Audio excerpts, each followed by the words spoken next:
about the differences between the Nordics and the tall whites. And in an upcoming broadcast, we'll learn more about the Trontoloids on Epsilon Eridani. I thought there's a lot of overlap between the Nordics and the tall whites, and a lot of people were just mistaking one for the other. That was completely wrong. They are separate, physically very different from each other. The Nordics, they are 6 to 7.5 feet tall. They are staunchly neutral. They are referred to as the Watchers. They're oftentimes mistaken as the tall whites because they're very pale-skinned. 98% of them are blonde, light-colored eyes, have emotions. They're more emotional than the tall whites. They're artistic. They're very pragmatic, self-preservationists. They're about themselves, but they'll break neutrality if they're extremely provoked. So these are one of the beings that are friendly to us that we don't want to shoot down their craft. But if they're provoked, they will retaliate with viciousness and brutality. Would that be like the Vikings of the 8th to the 11th centuries in Europe? Sure, absolutely. I think philosophically, I just got the sense that the Nordics turn the other cheek. I'm going to teach you a lesson. It's going to be brutal. You know, sometimes peacemakers are the most brutal war makers. So that's the kind of vibe I got with that. The Nordics are physically different than human proportions. Is they've got longer heads. Their heads are bigger. I think they have a larger brain, is what the upshot of the whole longer heads is. They're not as smart, loyal, moral, or technological or stoic as the tall whites are, but they're much more athletic, much more militaristic. Would they be the blonde that met in Peru and Mexico in terms of Viracocha and other beings that have been described as light-skinned and blonde-haired there? I think so. Nordics had a lot of native interaction. The tall whites would be much more cautious about that kind of interaction. How did the Nordics become collaborators with the tall whites, and what are the tall whites like? Physically very similar. They interacted first through technology. Oftentimes, I think when different races and technologies are encroaching upon each other, they'll have electronic reach-outs, and that's how you can really tell the nature of the other technological species, is how they react to that first electronic reach-out. Which is the one that is most superior? Who would have reached out to who? The tall whites. The tall whites are incredibly smart, incredibly technological, very sophisticated technologies. They're very protective of it. They will not share any of the details. Some technology they don't want anyone else to use, they won't give it to the Nordics. The tall whites, the altruistic, stoic, impatient, exceedingly wise. They're also naturalists, bioprotectionists, and they're preemptive intercessionists. If there was a post-biological encroaching on an area that had a lot of biological life forms, they could morally find the justification to make some action to prevent that, even if it was a hostile action. The tall white technology is very daunting. Can you explain what the basic difference is in the technological advancement of the tall whites over the Nordics, and why would they have ended up being collaborators if the tall whites will not give the Nordics some of their technological know-how, that they're protective of it, and what their real relationship is to this planet? They both are protectionists to the planet to a certain degree. Although the Nordics are more observational, the tall whites will do interactions that we're not aware of. The tall whites are much more technologically advanced. They have more advanced power systems, more advanced propulsion systems, multiple different ways to construct craft that the Nordics don't know. It's like having another race that is 500, 1,000 years more sophisticated in terms of technology. And why they would get along is goals and mutual enemies.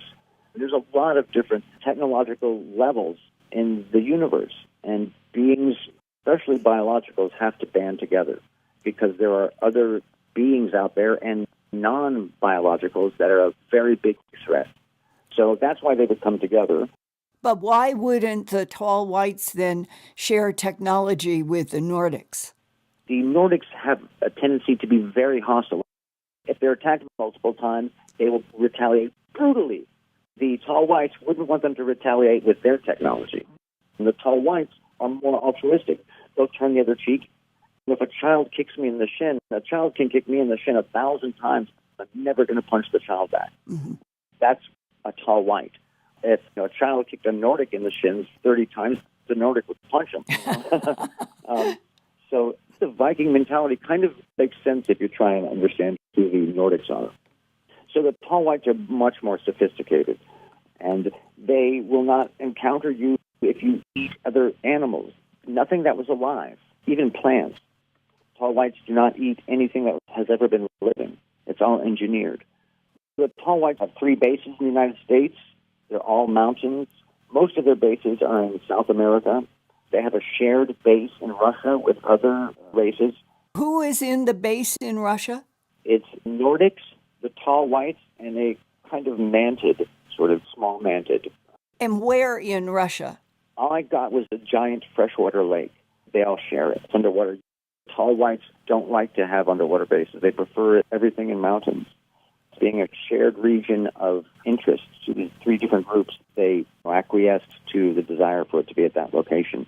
Well, there's supposed to be an Indian Springs in the West. I wonder how they came to do a treaty with the United States for a large underground housing the tall whites in the Indian Springs underground area. I had this calling to go to Indian Springs. And I went to Indian Springs. I sent you some pictures of the craft that I saw lifting up behind this series of mountains out of this kind of valley. And the craft was absolutely extraordinary. Long and had a series of lights on it, white lights, and they would turn on. And it was very long. It seemed to be at least like 5 football fields. Wow. And that was a mountain area. It felt like it came out of the mountains. The tall whites are really intriguing to me. They are technologically so advanced, they can be immortal. But they choose, as a race, they choose mortality. Why? I think that there are a lot of downsides to being a biological creature that is immortal. Biological creatures that are immortal could acquire incredible power. Then the new ones who were just born, who want to be immortal, they would be at a tremendous disadvantage. So they choose mortality for so many different reasons. They can be over 700 years old. Well, do you think that the tube technology that was shown to Linda Porter by the praying mantis and the gray, it had tall, very white-skinned beings that had blonde hair, black hair, brown hair, white hair, some humans. Do you think that technology that some of the abductees call the resurrection technology would be used, maybe even created by the tall whites for controlling the recycling of their souls? I haven't explored that. And it's a very big question on multiple levels. I got a distinct sensation that the longer the total distance, the more dangerous it is for them. So if they had to go from another galaxy, it would be far more dangerous than traveling from Ganymede. What is their relationship with Ganymede, the biggest moon in our solar system that orbits Jupiter? Are they there? Do they have a base there? Yeah, they have their own, strictly their base there. They have a population there. They need their own place that is just off of Earth. Here in this solar system, the tall whites have a base on Ganymede inside. It's even more than a base. It's kind of like a home. They have bases here. Each one is very purpose-oriented. But the Ganymede, there's a sense of relaxation and comfort. For home location, it's mostly exclusively the tall whites. Could you see in your remote viewing what the inside of Ganymede looks like where they are based? When I went on this viewing today, you get smells, sights, and sounds. You have kind of like almost being in a video game where you can go left or right. I didn't get into as much as I'd like to, but I spent so much time on it, and it was exhilarating. If you just look at basic astronomy, the reality of how many solar systems in every single galaxy How many billions of solar systems per galaxy? How many billions of galaxies? It's preposterous to think that humans are the only ones. The universe is so built for life. Right. Every solar system has habitat and an energy source. And they now know that water is all across the universe. The universe is a rainforest. It's teeming with life. And you can only presume the most logical thing is that there's going to be beings that are more aligned with our nature and ones that are diametrically opposed to us. And so that briefing Reagan got, I don't doubt it. And your question about how come we're not told, we have been stunted as a species. If 50, 60, 70 years ago we were told the truth and we slowly got to acclimate and condition, we've been stunted by not getting that information. I don't think we should be scared. It's kind of like I live in the Bronx. There's good people and there's bad people in the Bronx. Yes, there's dangerous people, and I know not to do certain things in certain places, certain times, and things like that. And I don't think people should be afraid of the future. I don't think people should be afraid of the different beings. I think we should just be respectful and responsible and know who to align with and not be hostile, because there's a lot tougher, smarter people out there than us. This goes to the heart of why it is so important that you have remote viewed the tall whites and the Nordics, because everything that I've heard is those are the two big ones that are trying to protect this planet and humans on it. That leads to, why can't this planet be told the entire truth, that there is some consortium of planets who agree that the trontoloids should be stopped, pushed back, and that would give us some peace of mind, wouldn't it? That we may wake up to the presence of other life in the universe at exactly the time that the powers that be are worried about the trontoloids. But you have remote viewed, and the tall whites are equal to or superior to the trontoloids.